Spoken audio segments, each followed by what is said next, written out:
When looking at a landscape, we see the trees, the sky, birds, and everything else.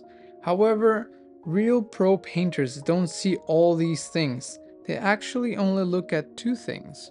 I was reminded of this by the book Painting Light and Shadow in Watercolor by Skip Lawrence. These two things are so essential that he put it in his first chapter of his book. And the two main things that we should always be looking for is the light shape and the shadow shape. In other words, everything that's touching the light is the light shape, and of course the rest is the shadow shape.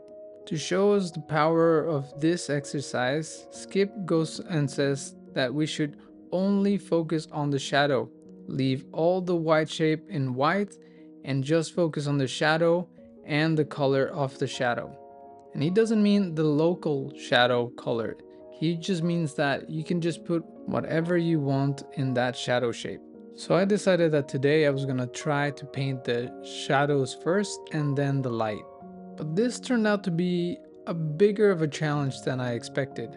It's as if my right arm became my left arm and vice versa, and suddenly every time I wanted to move my left arm, I would move my right arm.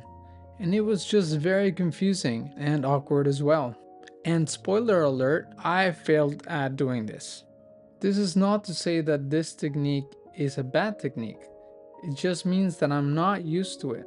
It's like when you first learn to grab the pencil the right way with the three fingers, whereas before you were clenching the pencil with your whole fist. In the beginning, it was probably super awkward, but thanks to this skill, now you're able to write more neatly and nimbly. Except for me, of course, my writing is still terrible. And if you notice, when I sketch, I actually don't grab the pencil that way. Because I'm weird, okay? So what I'm trying to say is that from now on, I'm gonna try to break down my paintings and my sketching into just the light and shadow shapes. I might not be able to do it well yet, but I can see that this can severely impact my painting in a good way. I know I have failed on learning how to properly grab the pencil, but I think that I can give myself the chance to learn how to properly see the landscapes. I will leave the name of the book and the author in the description section. If you have any questions or you actually have tried this before, let me know in the comments below. But for now, thanks for watching and I'll see you tomorrow.